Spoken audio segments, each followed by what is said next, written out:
Saya punya kitab fikih namanya Fardul Masail. Pengandaian ada masalah. Jadi masalah itu belum terjadi tapi diandaikan. Misalnya kayak di Texas. Bumi itu bulat bola. Texas itu kalau dibor itu pas Ka'bah. Lalu kiblatnya di mana?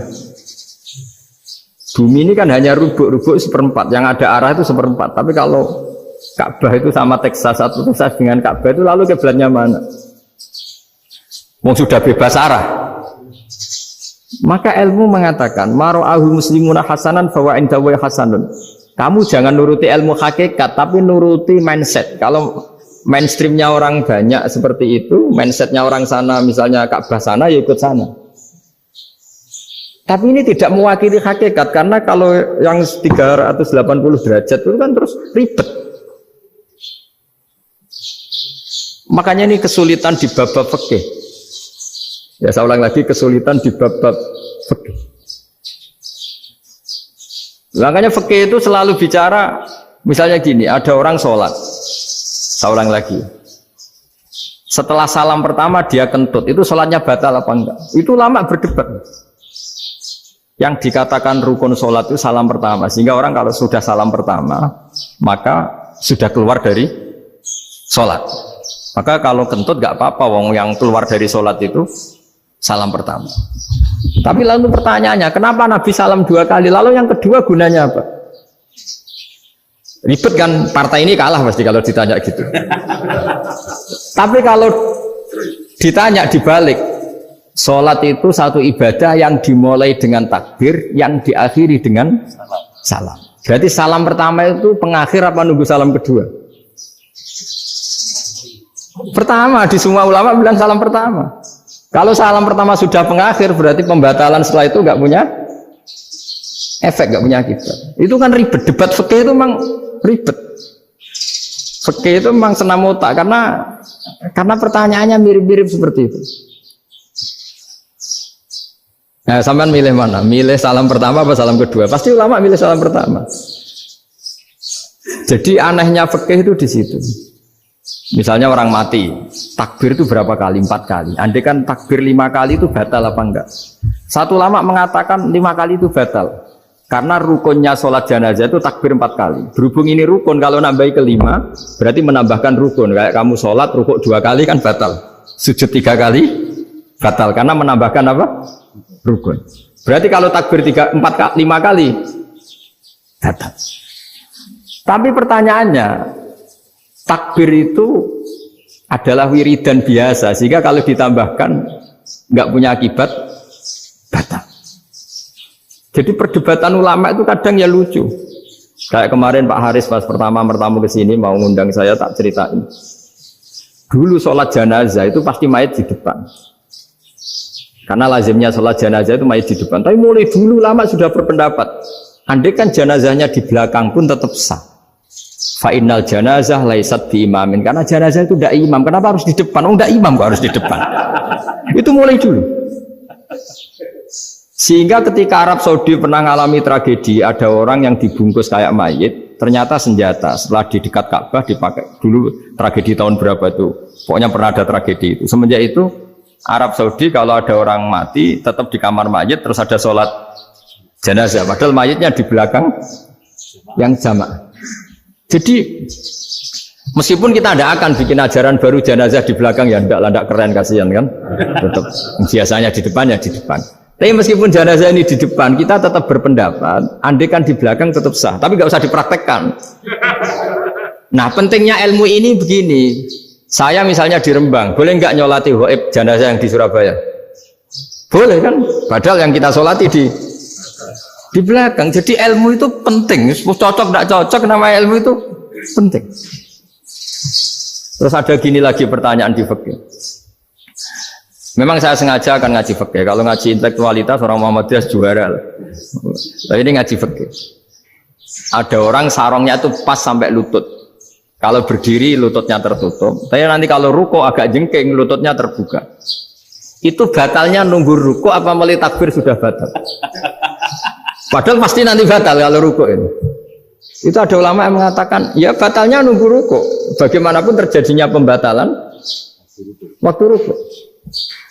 Ada ulama mengatakan yang enggak mulai awal sudah tidak sah itu, karena pasti ngalami batas. Nah, pertanyaan-pertanyaan seperti itu penting karena lalu Allah menilai apa? Ya nilai niatnya. Misalnya gini, kalau contoh itu mungkin Anda tidak tertarik, tapi contoh begini. Kita mau operasi jam 10 siang. Kita tahu kalau nanti 10 siang akan divonis medis harus makan karena mau berobat. Malamnya itu kalau kamu orang soleh, bayangkan kamu orang soleh. Kalau tidak orang soleh kan tidak punya komitmen. Kamu milih niat puasa, apa untuk jam 10 mesti mokak menisan raposo. Kamu orang soleh. Kalau kamu orang soleh pasti milih puasa karena ini Ramadan. Meskipun nanti jam 10 pasti disuruh batal sama dokter. Setidaknya kita berpikir gini, nak mati jam itu paling enggak ditulis saya sebagai orang yang puasa. Jadi perasaannya orang soleh itu beda. Kalau orang kok sampean barang menisan raposo kok ya mesti. Sampean tidak pernah berpikir bahwa puasa mulai fajar sampai jam 10 itu luar biasa. Bisa saja kita mati jam 7, bisa saja mati jam 6. Kan ditulis Allah sebagai orang yang berkomitmen terhadap puasa. Terus ada kemungkinan kecil, udahlah jam 10 itu dokternya sakit atau nggak jadi ke sana. Berarti kamu kan nggak jadi buka. Kan ya mungkin juga. Sama yang tadi. Delalah sebelum ruko ono wong sing nyarongi sampean. Sehingga sholatnya normal. Kamu tidak menemukan pakaian yang pas, jebule pas setelah ruko, mau ruko, ono wong ngerti, wah sholatnya kira bener disarongi. Itu agama. Jadi agama itu dimulai dari mana coba? Dimulai dari niat, dari komitmen.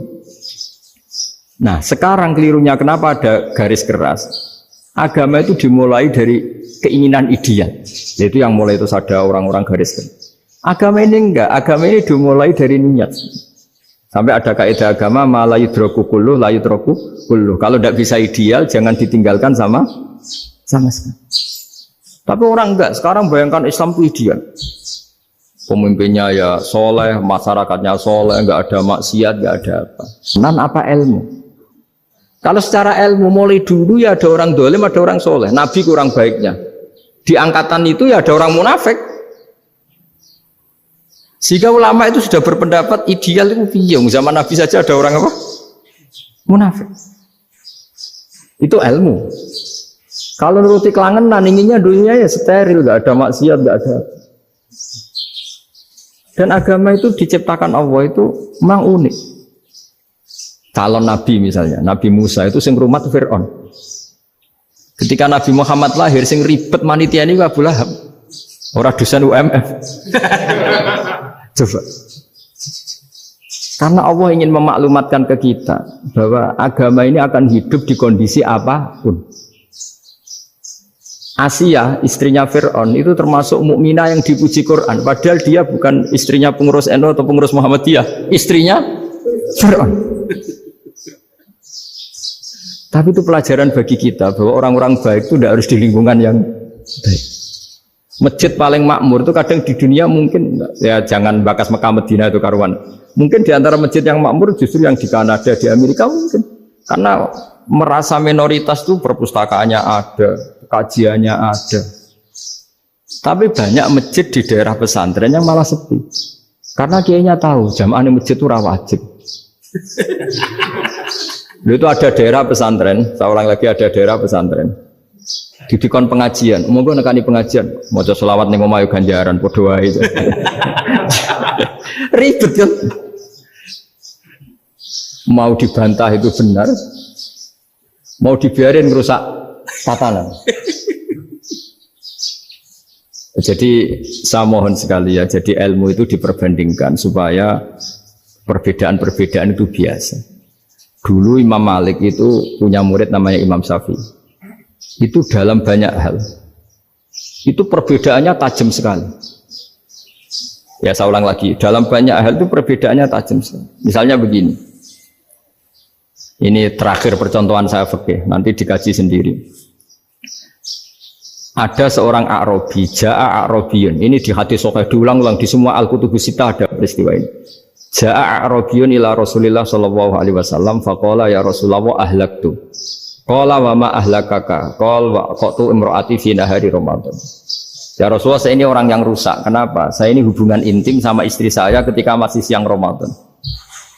Singkat cerita orang ini dihukum berat sama Nabi. Hukumannya adalah karena dia membatalkan puasa ketika dengan hubungan intim. Sama Nabi dihukum, kamu harus merdekakan budak. Wah, tidak mampu ya Rasulullah, saya tidak punya budak. Jadi ini bukti bahwa agama ini sangat sosial sehingga sebagian kafaroh harus memerdekakan budak. Kamu kalau gitu puasa 2 bulan. Yang baru puasa 2 hari aja kecelakaan malah disuruh puasa 2 bulan. Ya sudah kamu ngasih makan 60 orang miskin. Saya ini orang paling miskin. Kok ini jadi sudah miskin agak hiper lah orangnya. Poso-poso kok gitu. Itu kata ulama kalau orang Jawa gak mungkin makanannya tempe mendoan, gak mungkin itu. Di Jawa itu gak mungkin lah ada orang batal puasa karena hubungan intim. Ke istrinya gak cantik, cerewet, sang lanang mangane mendoan. Itu tidak mungkin, kecelakaan itu tidak mungkin. Tidak mungkin itu. Tapi kalau Arab mungkin karena makanannya daging. Singkat cerita, terus pertanyaannya gini.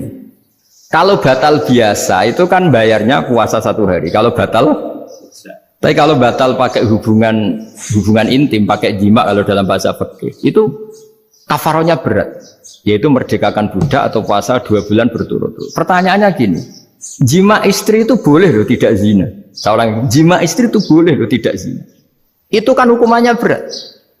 Nah terus Imam Malik berpikir kalau gitu tidak harus jima dong. Poso-poso, ora ono uzur, ora ono apa terus nyate. Esuk mangan bakso. Tanpa ada alasan syar'i. Hukumnya harus sama dong. Karena jima hukumnya boleh, berarti semua iftar, semua pembatalan puasa yang tidak ada uzur syara' maka hukumnya sama, yaitu sanksinya sama. Masuk akal enggak? Masuk akal dalam mazhab Imam Malik. Dalam mazhab Syafi'i enggak. Mulai dulu jima itu beda. Kayak mertamu nih gone wong, mangan nih oleh, tapi nak gue bojomu gue jima nih gue harus nemen ngawur ya lagi. Tetap beda dari Imam Syafi'i itu, pokoknya beda jima sama makan itu beda. Lah ya terus setelah itu terus ada pertanyaan, bagaimana kalau makan dulu baru jima? Ribet kan? Makanya itu sampai dibabkan Kitabul Khilafil Fiqhi, bab merekayasa fikih. Makanya itu perdebatannya orang Hanafi sama Imam Syafi'i juga sama. Ada orang jam segini lapar sekali, kalau langsung makan kan kena sanksi. Ya pergi aja dulu, pura-pura ngaji ke Gus Bah gitu. Nanti kan jadi musafir kan? Wah itu sudah boleh itu kan? Musafir. Padahal enggak. Memang dia pergi itu karena supaya bisa makan. Mau enggak kepikiran ngaji kok tahu-tahu ingin ngaji. Mumpung Ramadan nah. Nah makanya dibabkan, apakah boleh merekayasa fikih? Tapi fikih bisa apa coba? Dengan status kamu musafir, ya memang boleh iftar, boleh berbuka. Nah itu terus jadi terus perdebatan ulama menyangkut fikih. Karena memang masalah furu'iyah. Sehingga termasuk perdebatan kita dalam perilaku. Misalnya ada orang NU kalau habis salam itu menghadap ke kiblat, karena arah terbaik itu kiblat. Tapi sebagian orang Muhammadiyah atau mungkin semuanya menghadap ke makmum. Itu memang teks hadisnya itu kita yang meneliti hadis itu semua syarah itu berdebat. Nabi memuji kiblat itu arah terbaik, oke. Tapi di bab itu Nabi itu aqbala alaina, menghadap ke kita. Lalu pertanyaannya, kenapa menghadap ke kita? Ada mengatakan karena Nabi memang punya tradisi kadang ngendikan. Ya tentu dulu istilahnya tidak kultum, nggak ada istilah itu dulu, 7 menit itu nggak ada. Tapi ada ulama yang analisis begini, termasuk kitab Fathul Bari. Nabi itu tokoh sentral, taruh lagi Nabi itu tokoh sentral. Ini kata kitab Fathul Bari, bukan kata saya. Nah orang-orang yang imamu qaumi, orang-orang yang jadi imam di daerah masing-masing, tetap kalau sholat itu ikut Nabi. Ikut Nabi setelah salam langsung pulang. Jadi sebetulnya salam langsung pulang itu ada sejarahnya karena dia mau jadi imam di daerahnya. Nah, tidak kebayang kalau Nabi itu madhep kiblat. Kalau Nabi madhep kiblat, orang yang masbuk yang barusan datang pasti langsung usolli misalnya fardhu isya'i misalnya. Terus makmum Nabi, padahal Nabi sholatnya sudah selesai. Jadi intinya gini kata Fathul Bari. Imam setelah salam itu harus bikin gerakan atau omongan atau apa saja yang menunjukkan kalau sholatnya selesai. Di antara gerakan itu adalah beliau harus menghadap ke hadirin atau menghadap ke utara. Atau apa saja yang penting menunjukkan kalau sholat ini sudah selesai. Itu fikih. Jadi fikih itu cara menganalisis itu memang unik. Karena kalau Nabi tetap seperti itu, posisi pancet seperti itu, maka orang yang baru datang mengira Nabi masih sholat. Nah, pertanyaannya kalau mereka sudah takbir, malah sholatnya tidak sah. Kenapa tidak sah? Menggantungkan sholat atau mengikatkan sholatnya dengan orang yang sudah tidak sholat. Jadi menjadikan orang yang nggak sholat sebagai imamnya, kan nggak boleh. Maka Nabi harus memaklumatkan dengan gerakan itu bahwa beliau sudah tidak sholat. Karena orang datang dari berbagai daerah. Jadi nganalisis fiqhul hadis namanya. Itu ulama itu mau tidak mau debat. Karena pertanyaannya itu kenapa? Ya memang mau apa? Karena yang namanya sosial itu yahtamilu muhtamilatin, ada sekian kemungkinan. Makanya dalam madzhab istimbat itu, ketika Nabi sedekah pakai tamer, pakai kurma, itu lama mesti ngitungnya tuh kut. Kut itu makanan pokok. Sehingga Imam Syafi'i mengatakan kalau di Indonesia pakai beras misalnya, karena kutil balad Indonesia itu beras. Oke, Imam Syafi'i mainstream. Tapi ketika era Yusuf Qaradawi di Al-Azhar di Mesir sana, ulama-ulama mulai usil. Sama sih ingat Mbah Mun sering gejlokan, lah iya, petani gabah, petani padi wis melarat wajib zakat. Petani cengkeh, kakao, suga-suga wajib zakat hanya karena yang ditanam tidak makanan pokok. Jadi mulai ada ulama mulai gerah lah, kalau bahasa politiknya mulai gerah. Yang petani miskin gara-gara yang ditanam padi wajib zakat. Yang orang-orang di sana misalnya di Sulawesi karena tanamannya kakao atau cengkeh tidak wajib zakat karena bentuknya tidak makanan pokok. Geger kan di Al-Azhar geger. Akhirnya hampir semua ulama berpendapat ya sudah sekarang ketika Nabi menzakati makanan pokok itu jangan dihitung sebagai makanan pokok. Wa mimma akhrajna lakum minal ard. Apa saja, ma itu apa saja. Makanya kata Yusuf Qaradawi, ma itu apa saja. Makanya semua tanaman yang menghasilkan uang itu wajib zakat. Nah, masalahnya kitab-kitab Syafi'iyah itu sudah mamlu'ah, sudah penuh dengan penjelasan misalnya fala zakata fil khadrawat. Maka enggak perlu zakat untuk kayak kangkung, semangka dan sebagainya. Nah, lalu kiai-kiai angkatan modern kayak Mbah Mun itu sering dapat masukan. Saya pernah dengar sendiri, Yai, saya ini punya sawah 1 hektar, tak tanamin padi, itu nggak pernah kaya saya. Sekarang tak tanamin kangkung malah saya kaya, karena tiap 3 hari panen tak kirim ke Jakarta. Itu orang Indramayu yang tanya. Jadi gak tanam padi gak pernah kaya, tanam kangkung kaya. Nah, karena dia orang soleh, kalau zakat boten. Mau diwajibkan zakat tidak makanan pokok, mau tidak wajib dia kaya. Semenjak itu perubahan di Indonesia ikut. Akhirnya ada zakat, pokoknya asal tanaman yang 1 nisab ya wajib zakat. Masih ada debat lagi. Ketika nanam ingin dipanen, itu dia petani apa pedagang? Karena nanti perdebatannya ikutnya zakat zuruk, zakat tanaman apa zakat pedagang. Kalau sampean nggak pernah debat berarti sebenarnya Anda ada dosen Islam ini. Berusaha nggak pernah diskusi fikih apa Islam. Karena saya berkali-kali punya tamu itu begini, Gus saya ini pedagang melon, tapi dia penanam melon. Jadi pedagang yang agak ingin badi banyak itu caranya gini Pak Rektor. Saya misalnya pedagang melon, daripada saya kulak di pasar atau dari petani sudah mahal, nyewa tanah sekian hektar terus ditanami melon. Setelah berhasil ini dia zakatnya tanaman apa zakat pedagang? Karena dia nanam ini mentalnya sudah pedagang. Padahal nanti zakatnya beda kan? Yang 1,2% yang 1 rubul usur sama nisul usur sama usur, 1/10 sama 1/20. Kalau zakatnya zuruk kan 1/10 atau 1/20. Yang 1 rubul usur, kira-kira 2,5. Saya ulang lagi ya. Jadi di era modern itu kita jadi bingung, pedagang tapi gayanya petani tapi hakikatnya. Jadi gampangannya gini ya, kalau saya pedagang beras, kok saya kaya raya, Itu mendingan nyewa sekian hektar untuk ditanamin padi ya daripada tengkulak, daripada bulu. Akhirnya perdebatannya ini zakatnya pakai apa? Misalnya tebu, misalnya, petani tebu. Oh jelas kalau jual nanam tebu itu ingin dijual. Masa apa tiga es tebu berhektar-hektar? Lah kira-kira kalau menurut jenengan ini zakatnya zakat apa? Tijarah atau zakat tanaman? Mentalnya tijarah, mentalnya pedagang. Nah ini saya hanya mau cerita.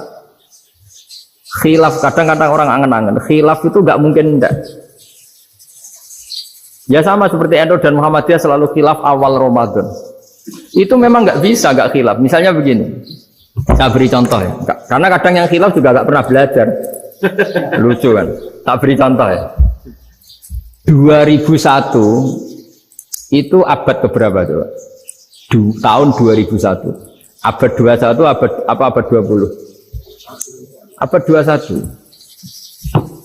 Jadi meskipun terpaut 1 tahun, padahal abad itu 100 tahun.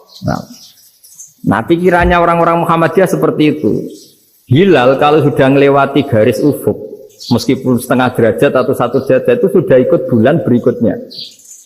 Sehingga ya sudah, meskipun sekian derajat sudah dianggap Ramadan. Nah, pikirannya orang NU enggak. Harus ru'yah bil fi'li. Itu sebetulnya lagi-lagi sebenarnya enggak masalah NU dan Muhammadiyah, itu di kitab-kitab ya seperti itu. Kita ini enggak biasa goblok ya. Artinya kita yang keluarga kiai tahunya kunut mazhab Hanafi, enggak kunut mazhab Syafi'i. Tapi tahu-tahu ini mazhab NU, ini mazhab itu aneh itu menurut kita ini anggap mana? Mana ada Muhammadiyah jadi mustahid, mana ada NU jadi mustahid. Jadi sebetulnya orang tahu semua lah kalau Abu Hanifah itu tidak kunut, Imam Syafi'i itu kunut. Imam Syafi'i pernah main di masjidnya Abu Hanifah ya tidak kunut, ditanya kenapa tidak kunut? Jenengan itu presiden kunut, tidak sanggup mati Abu Hanifah, dulu ya biasa aja. Sekarang geger, ya karena tidak punya kegiatan. Sebenarnya itu nggak masalah, mulai dulu biasa. Saya teruskan ya. Nah, menurut mayoritas ulama nunggu ru'yah bil fi'li. Ru'yah bil fi'li itu gini.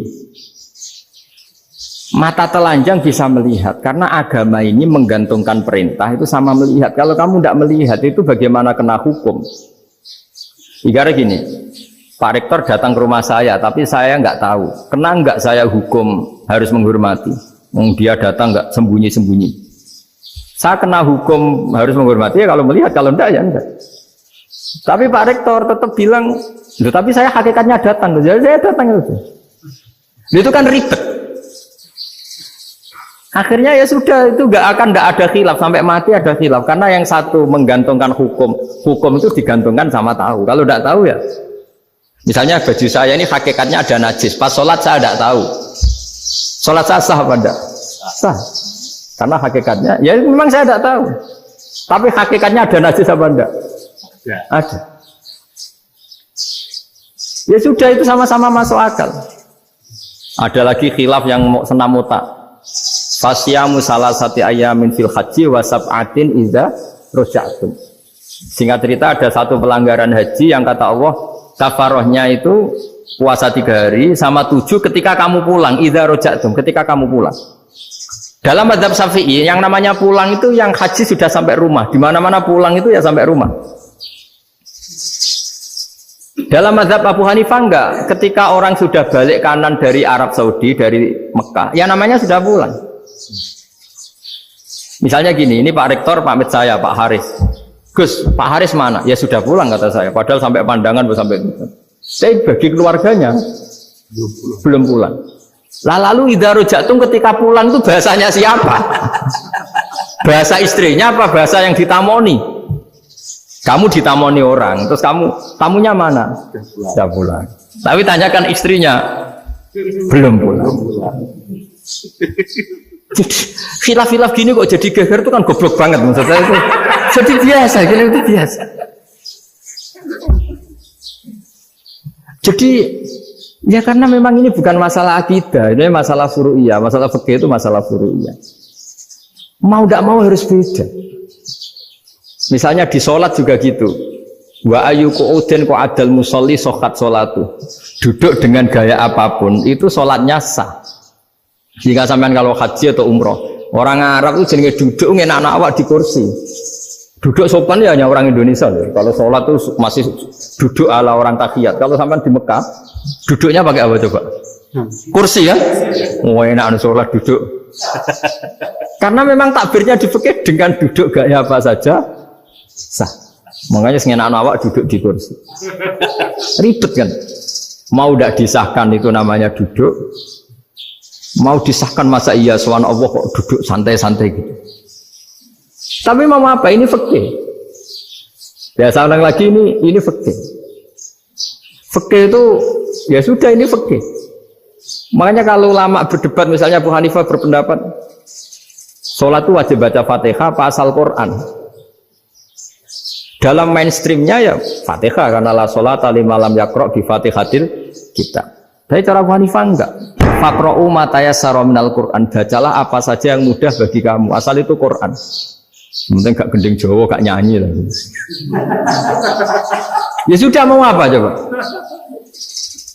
Jadi ya susah memang kalau fikih itu ya sudah seperti itu. Ada lagi yang masih ekstrim misalnya. Yang namanya menyembelih hewan itu gimana coba? Dari hidup ke mati, apa pasti mati disembelih? Cara mazhab Imam Syafi'i yang namanya menyembelih itu penyembelian harus menjadi sebab kematian. Itu yang sah. Seorang lagi penyembelian menjadi sebab kematian yang syar'i.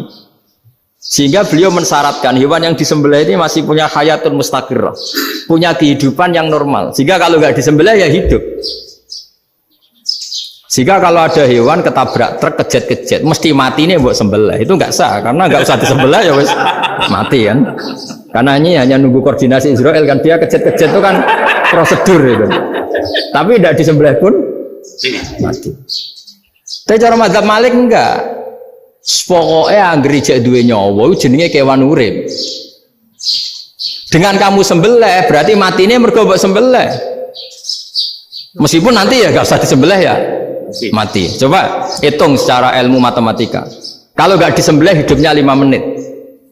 Gara-gara kamu sembelih hidupnya langsung mati. Terus dia matinya, cara di persidangan matinya disebabkan apa? Disebabkan disembelih apa kecelakaan? Oh, ya debat tuh kamu. Sama-sama UMM aja debat.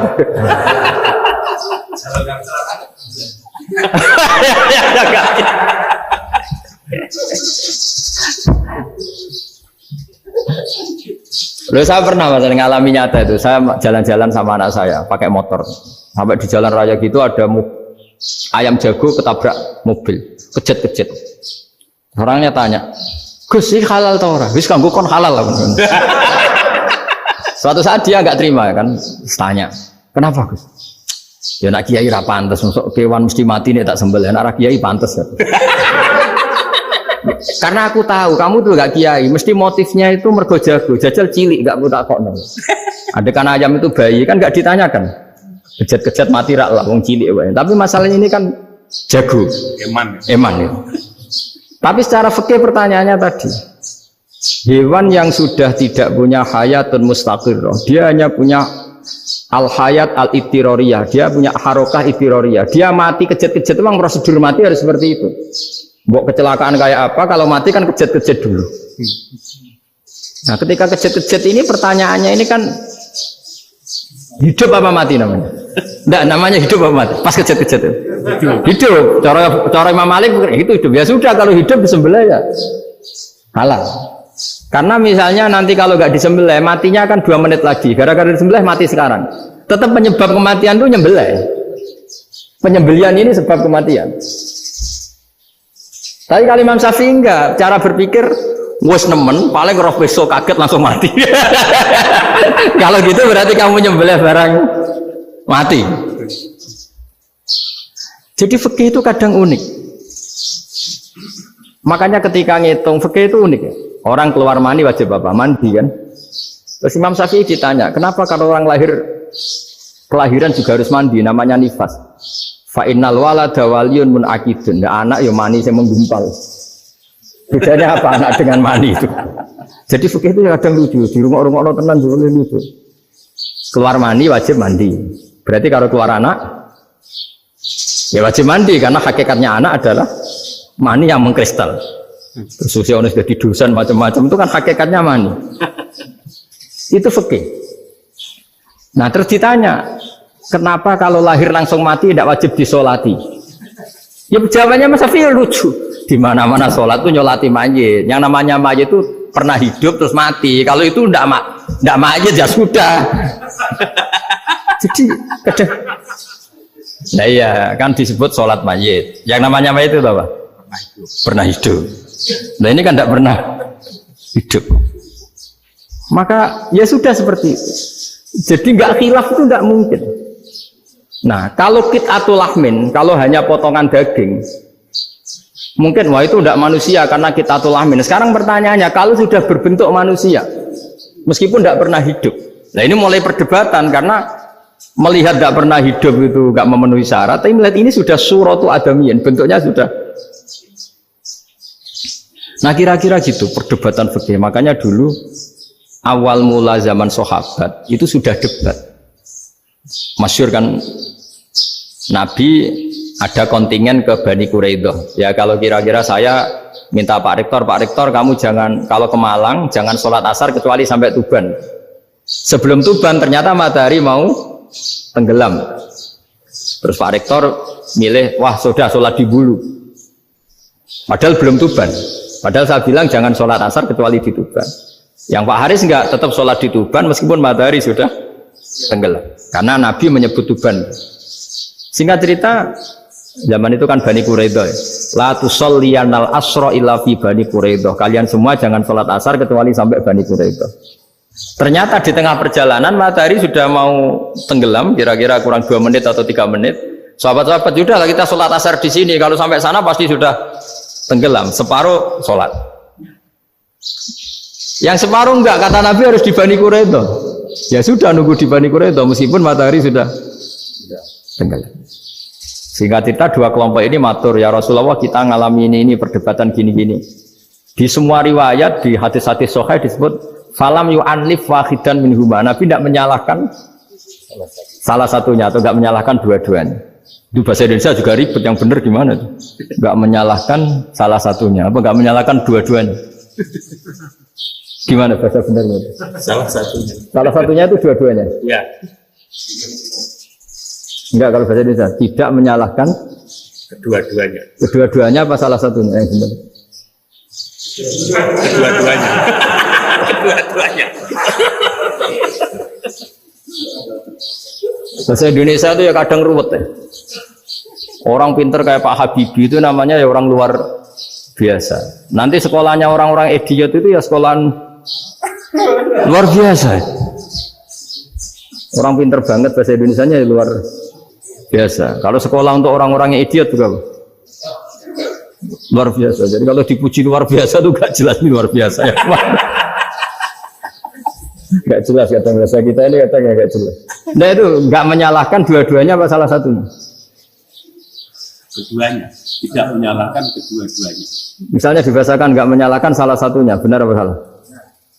Benar ya? Benar, berarti ya sudah benar semua. Jadi itu bukti bahwa ijtihad itu boleh. Saya ulang lagi, bukti bahwa ijtihad itu boleh. Padahal ini jelas, yang satu harus sholat asar, padahal matahari sudah tenggelam. Makanya di antara fikih unik itu begini. Saya ulang lagi fikih unik. Saya menyaksikan betul ketika ada orang tanya Mbah Mun saya ini Kopassus. Kadang latihan itu sampai waktu zuhur habis. Saya harus bagaimana? Jawabnya Mbah Mun itu unik. Sementing ngojo ngosor sholat. Engkau yojo niat jamak. Atok kodok katanya. Singkat cerita terus orang ini diskusi sama saya. Karena ini ya alim pernah mondok. Kenapa qashar tidak boleh? Karena qashar itu ekstrim, merubah bentuk sholat dari 4 menjadi 2. Maka alasannya harus jelas. Harus jelas itu orang yang latihan di Kopassus itu kan dia sudah berasrama di situ. Berarti dia sudah tidak musafir karena asramanya di situ, sudah mukim. Kalau dia qashar itu merubah bentuk sholat dari 4 menjadi 2. Merubah itu ekstrim. Tapi kalau dia qadha itu hanya mengakhirkan sholat dari waktunya. Kira-kira kalau kamu jadi malaikat ekstrim mana? Merubah sama menunda. Ekstrim merubah kan, karena 4 menjadi 2.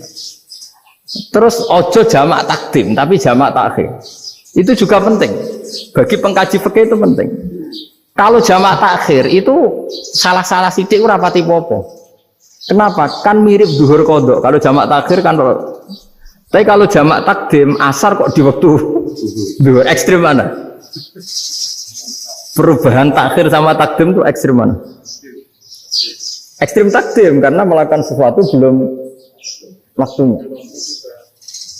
Belum waktunya. Jadi itu memang, ya memang tadi kajian-kajian fikih itu memang unik.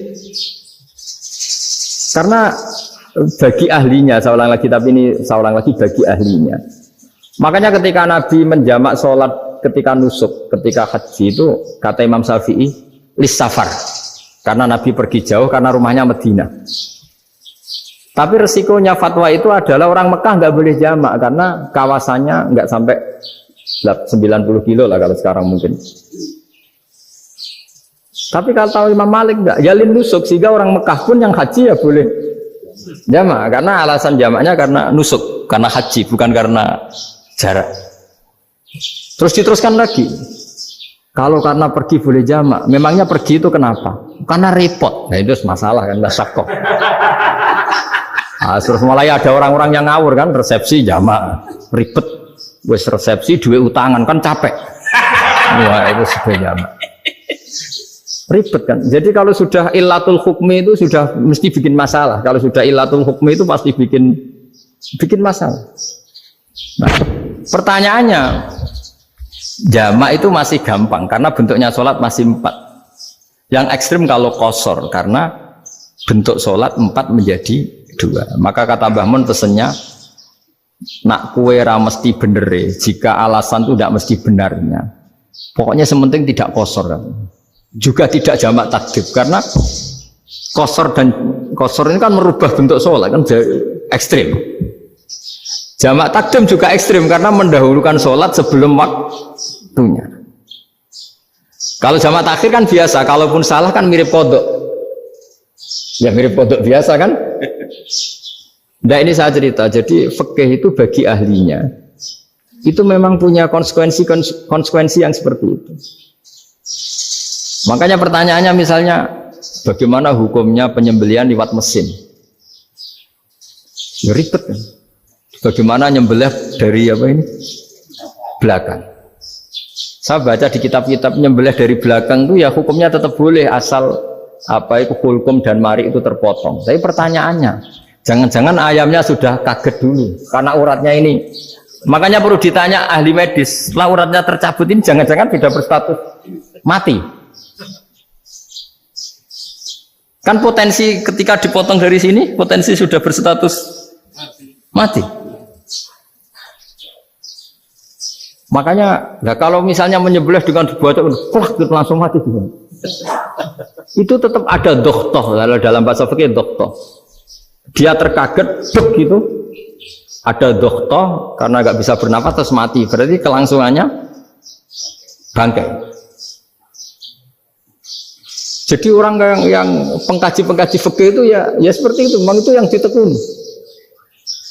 Tapi kita sebagai orang awam ya tadi, nak sing kecelakaan itu wedhus, ayam jago ngeman, tapi nak pitik cilik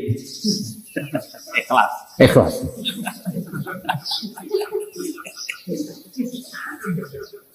Makanya ada pertanyaan orang-orang, saya pernah ditanya itu ya bingung kan, Gus, kalau ada orang mati oplosan misalnya, jenengan datang sholat enggak?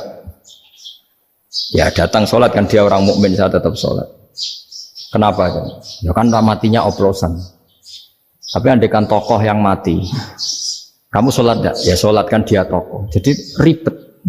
Fikih itu ribet. Makanya Imam Nawawi nanti ngendikan gini. Ada orang ngundang Nabi, ya Rasulullah, saya mohon nyolati ini. Nabi tanya, punya utang enggak? Punya. Nabi, saya enggak mau nyolati mayit yang punya utang. Terus ada sahabat datang, ya Rasulullah, utang itu tak ambil alih kami. Berarti dia sudah tidak punya utang. Terus Nabi kerso nyolati. Pertanyaannya, utang itu hal yang boleh. Saya ulangi, utang itu hal yang boleh. Tapi kenapa Nabi se ekstrim itu? Tapi ketika Nabi mau kondur itu ngendikan gini, ini PR ya bagi UMM ini PR ya. Nabi sebelum kondur bilang gini, sallu ala sahibikum. Jong saya tidak nyolati ini, tapi tolong ini disolati. Terus kata Imam Nawawi, dianalogikan atau dikiaskan siapapun pelaku dosa besar atau mati dalam keadaan tidak benar. Misalnya pas dugem mati, pas oplosan mati. Itu sebaiknya tokoh-tokoh itu enggak nyolati karena nanti dianggap penghormatan. Misalnya ketua PP Muhammadiyah rektor nyolati wong mati oplosan kan keren. Mati oplosan disolati rektor. Ya sudah, tapi kalau enggak disolati nanti ada tradisi yang keliru yaitu janazatul muslim tidak ngalami disolati padahal siapapun yang muslim janazahnya harus disolati.